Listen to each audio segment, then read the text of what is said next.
Does being around groups of people make you energetic, or does it exhaust you? And if you're the sort of person that, you know, will go to a party and interact with 20 people, and then you have to go home and be by yourself for like 2 weeks, then you're introverted. Introverts are exhausted by social interactions. Extroverts are the opposite.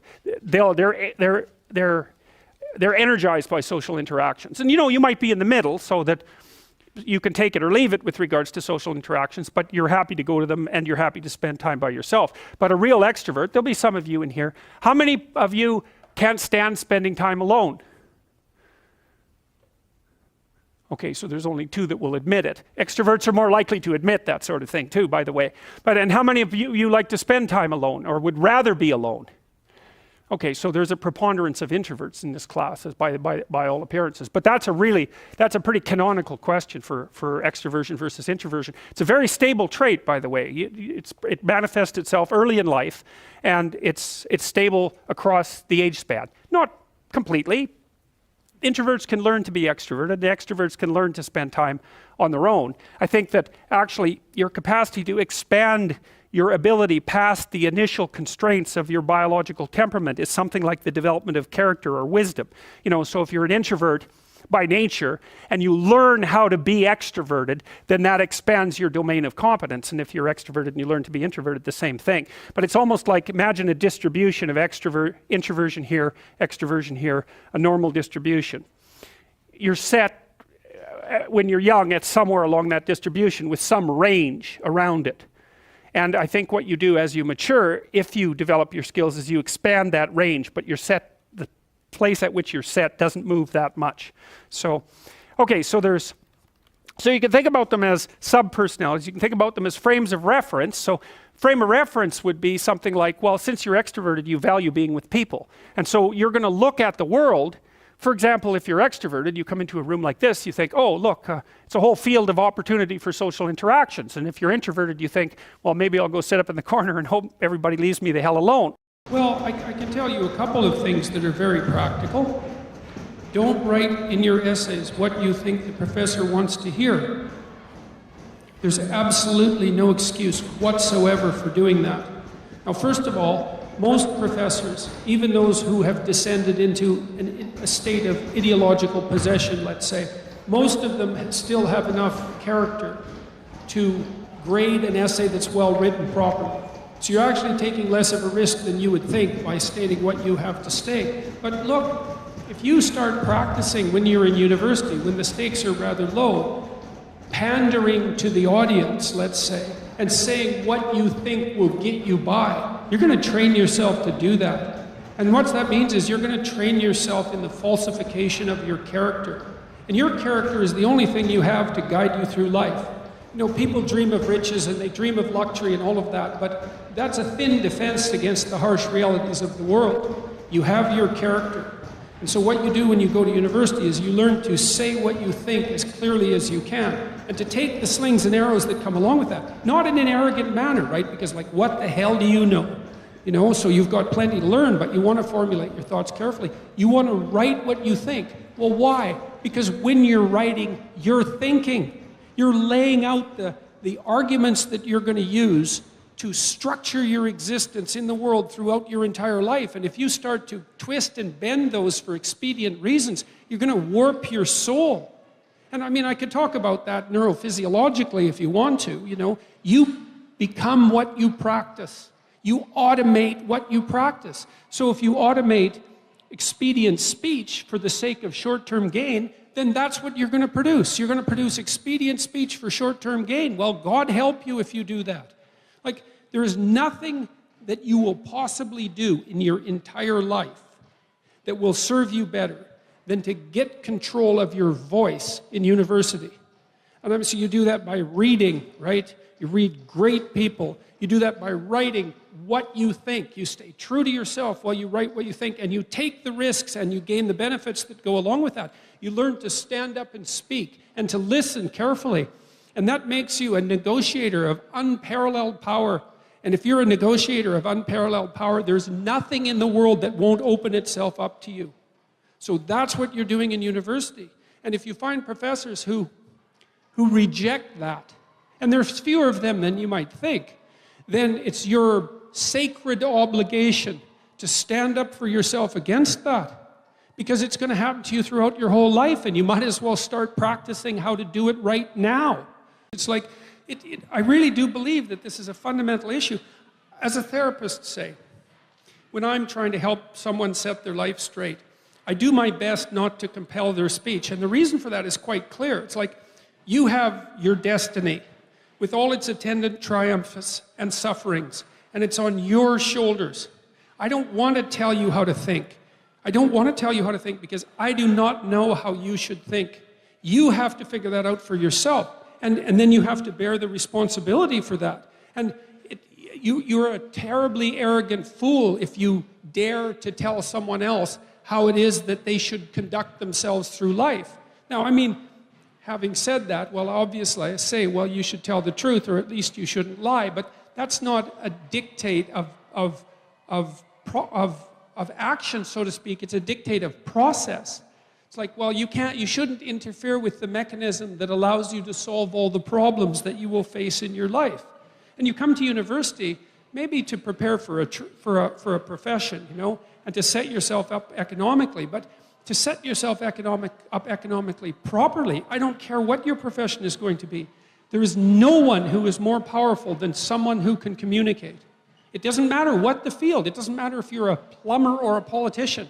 If you can formulate your thoughts clearly, if you can conduct yourself honorably in your action and your speech, if you're articulate and careful, then the world opens itself up to you. You have an unlimited horizon of possibility.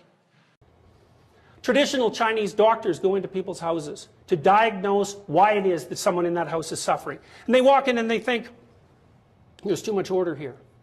I've been in houses like that. That's a house where all the furniture is covered with plastic. That's a house where if you put a glass on a wooden table, the mistress of the house runs over with the coaster, slips it under immediately, and gives you a dirty look. That's a place where the children never play in the living room. That's a place where the lines in the carpet are vacuumed so precisely that they're actually parallel. That's a place where there's so much order that no one can survive because the person who runs the house is a tyrant. And that anyone who's sick in that house is sick because they're suffering from an excess of order. And then you can walk into a house that's completely different, and you can even see this in your own room if you want. Everything's in complete disarray. You can't even look at that place. You're sick the moment you cross the threshold, because everywhere you look, there's parts of untransformed chaos yelling to you, do something about this, loser. Borders are reasonable. How about that?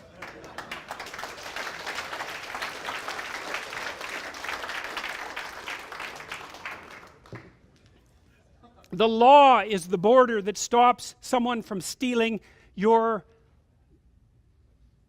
laptop. And if it's an Apple laptop, well, it's the sort of laptop that a social justice warrior would carry. And then the social justice warrior is going to be very irritated if you happen to purloin their laptop. And then you might point out to them, you know, it's a border that protects you from having that thing taken. And they say, well, the border should be open. It's okay, man, no problem. You hand over that laptop right now. And everything else you own too. If you don't like borders, and you can get rid of the damn walls in your house, and you don't need doors on your bedroom either. And we can keep an eye on you whenever we want. And so much for borders. One of the things that really differs between liberals and conservatives, between the left and the right, is the right likes tight borders between things. It's part of being conscientious at every level, conceptually, sexually, familially, provincially, nationally. The right says, look, let's keep the borders between things pretty distinct. And the left says, yeah, maybe not, because some of those borders are in the wrong place, and a little bit more free flow of information wouldn't be a bad thing. And the thing is, they're right, but so are the conservatives, and that's why you have to talk. It's like, well, we've got some borders. That's a good thing. Maybe some of them need to be moved around a little bit, and that's what the political dialogue is for. But that doesn't mean that borders themselves are a bad idea. They're a great idea, because without borders, everything mashes into the same untenable state of undifferentiated chaos, and you can't live in that. And so the people who are trying to tear down the borders conceptually, politically, and practically, what they want is the chaos that would bring. They either want that, or they're too foolish to know that their pursuits will produce that. So let's be a little bit clear that if you stand up and say, yeah, borders, they're okay. They've got their problems, but they're okay. That doesn't make you a bigot beyond redemption. It just makes you someone with some sense, and it's actually okay to be someone with some sense.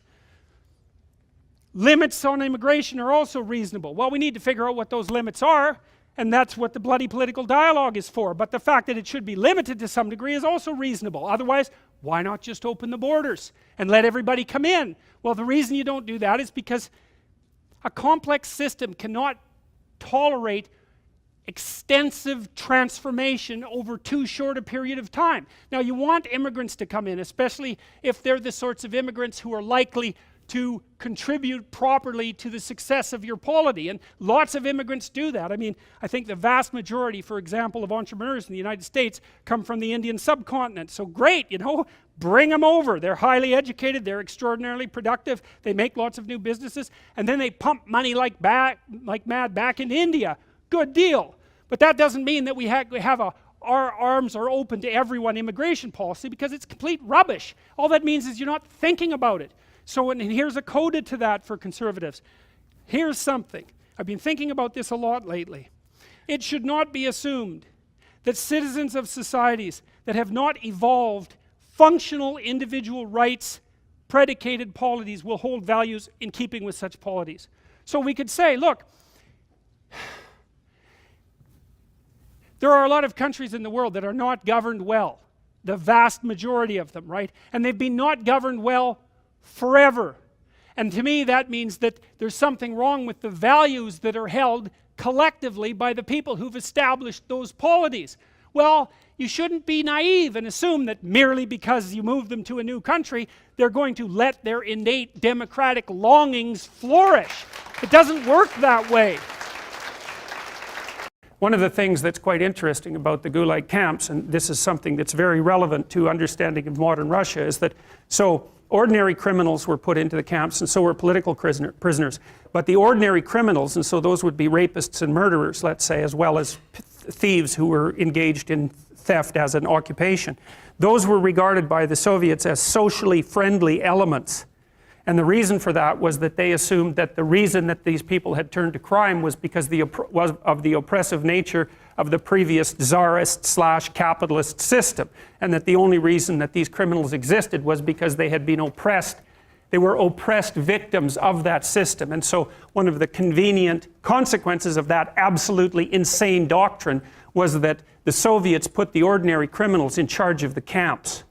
And these were very, very seriously bad people. And so you can imagine the way that they treated the political prisoners, who were regarded as socially hostile elements, sometimes because of their own hypothetically traitorous acts, but more often merely as a consequence of their racial or ethnic identity, or the fact that they were related by birth to, say, people who had been successful under the previous system, so who had any association with nobility or any association with what were known as the kulaks, who were the only successful class of former peasants in the Soviet Union, because they were regarded as privileged.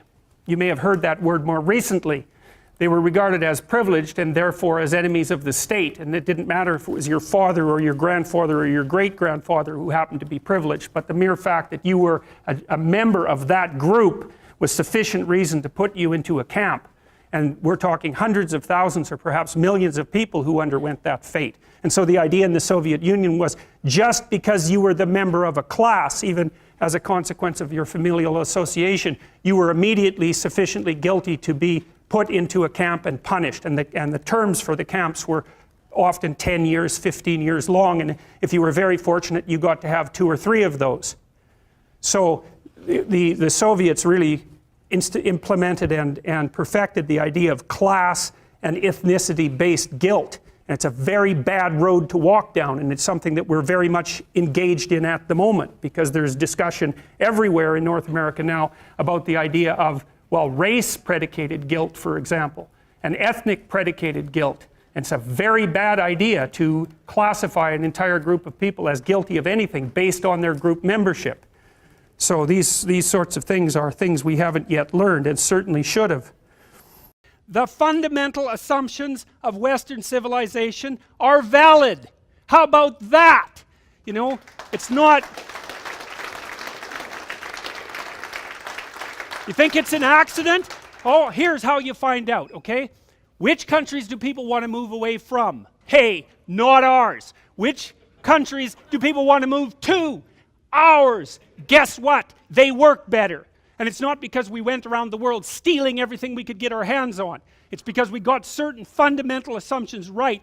Thank God for that. After thousands and thousands of years of trying. And because of that, we've managed to establish a set of civilizations that are shining lights in the world. You know, now, you can be pretty damn filthy and still be a shining light in this world, right? Because if you look around the world at the state of governance in most places, it's like the most pathological, corrupt, and vicious thugs rule. And to stand out as an illuminated light against that background isn't so difficult. But nonetheless, you know, we're as good as it's got. And unless we can come up with something better, we should be very careful about messing around with that. So why don't we start with the assumption that we're doing something right? One of the things we're doing right, for example, is that we actually value the individual, right? The individual has intrinsic value in Western societies. Do you know how long it took people to formulate that as an idea? And how unlikely that idea is that poor you, you know, useless, powerless you, with all your damn faults, you're actually worth something. You're worth something to the point that the law has to respect you. God, we don't want to abandon that for some half-witted collectivism, which we're doing as rapidly as possible, because one of the things that characterizes the radical left types is they don't give a damn about you as an individual or about individuals at all. You're black or you're white or you're Latino or you're transsexual or you're homosexual or whatever. You're a group. You're a member of a group, and the only thing that matters is the group. Well, I can tell you, if the only thing that matters is the group, you bloody well don't matter very much. And then you got to ask yourself just exactly what sort of people are trying to set things up so it is that the individual doesn't matter very much. Well, it's the sort of people to whom the individual doesn't matter very much. And I might suggest that you don't elect them, and that when they attempt to take power, that you do everything you can to stop them. Okay, so anyways, back to the equity thing of all the preposterous and idiotic ideas. So, first of all, to make gender equity across every dimension of an organization, you have to assume that men and women have identical interests and temperaments, and that if they don't, the state should intervene to bloody well ensure that they do, which is something for all you women to figure out, because now there's many positions in society that women preferentially occupy. So what are you going to do about that? And what are you going to do about the Asians?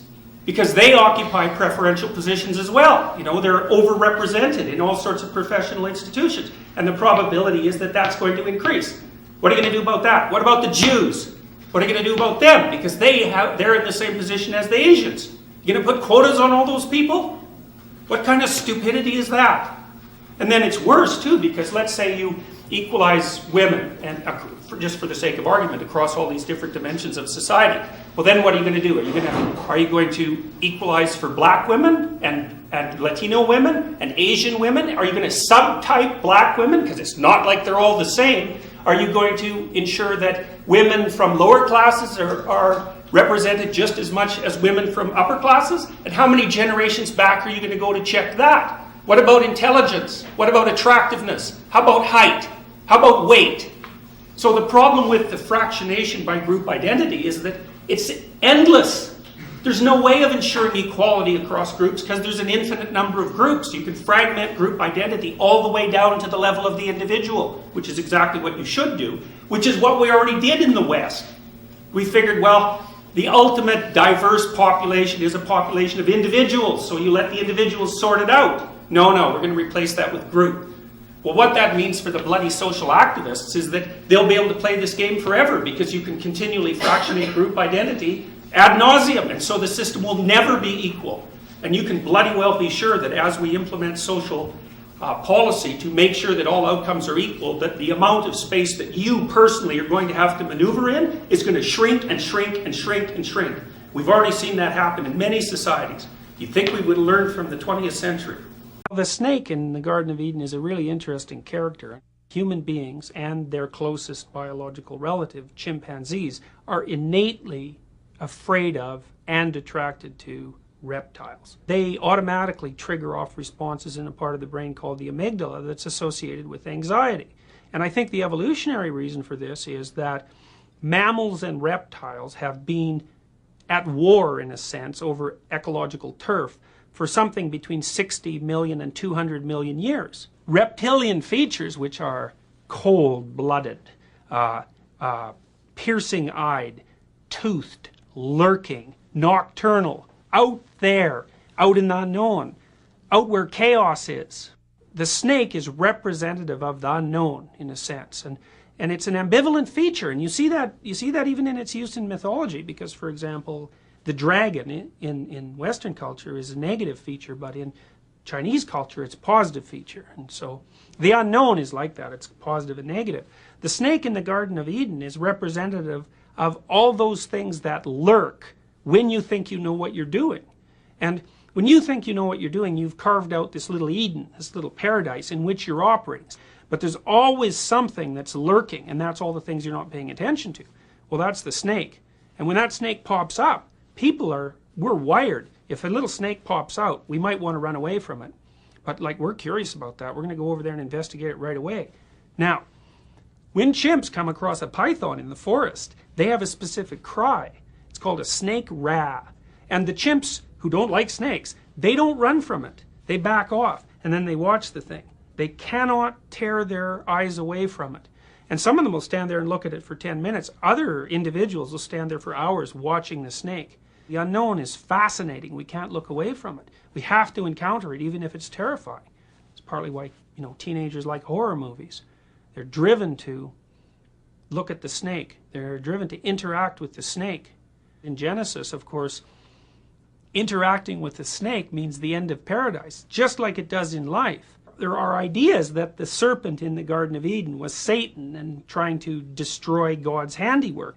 People often look back in their lives and they say, well, I got knocked out of my little paradise by, this particular event, but looking back on it really made me grow up. It really made me mature. Whatever it is that's the serpent in the Garden of Eden certainly plays that role. It's a catalyst. Much of what's unknown is redemptive. Much of what's unknown gives life savor. It provides the kind of excitement that justifies suffering. The injunction behind religious thought, fundamentally, is that you should live your life in such a way that the suffering it has to contain, because you're confined and vulnerable, is justified. It's very easy to romanticize nature, especially if you're a city dweller who's never had to, wander out in the northern woods in the middle of the summer and get eaten by black flies and mosquitoes, starving to death while trying to track down an animal. It's very easy to romanticize nature. Of course, cancer and other diseases tend to disabuse you of the pure beauty of nature. And nature is a very, very destructive force. It's against us all the time as well as for us. And another thing that's really not well balanced in our society is the anti-humanism that's become part and parcel of radical discussions everywhere. Human beings are regarded as a cancer on the planet, to quote the Club of Rome, worrying about the population explosion, and we're all guilty because we're destroying things as fast as we can possibly manage. It's like, Jesus, everything around us is always trying to kill us. Most of the time we're just trying to stay alive. I mean, we're not perfect, we're corrupt, and so are our social structures, and people get greedy and careless. But it's not like nature's all shining, wonderful young lady waiting in the wilderness to embrace us positively. It's the old hag that's going to kill you every possible way. And you need to defend yourself against that. And human beings have only been in a position since 1960, since we ever had any conceptualization of our potential to change the planet on a planetary scale. It's been like 4 generations. Back in the 1890s, Thomas Huxley was commissioned by the English Parliament to investigate the carrying capacity of the oceans, and he was a great biologist. His report was that there were so damn many fish in the ocean that every human being could fish every day for the rest of his life and catch everything he possibly could, and we wouldn't put a dent in it. And that's only 120 years ago. We only woke up to the fact that we became a planetary force in 1960. It's like, what the hell do you expect from people? We're trying to get ourselves together as fast as we can, and it might be decent of us to stop with the anti-human rhetoric, which is only going to lead to a bad end. You know, if human beings are nothing but a cancer on the planet, then it's the bloody hero who obliterates them, isn't it? Because it's the hero who gets rid of cancer. And when people watch the school shooters and the mass shooters and they think, well, what is it that motivates people like that? Which they could figure out in about half an hour if they did the proper reading. You just read what they wrote. Human beings are a cancer on the planet. Being is evil intrinsically. I'm going to take out everything I can to show my displeasure with the structure of reality, and then I'm going to shoot myself just to show you how little I care. And if you can't understand that, then you haven't looked very deeply into your own heart, because there will be a time in your life, believe me, where something terrible enough happens to you so that you'll be able to understand that perfectly.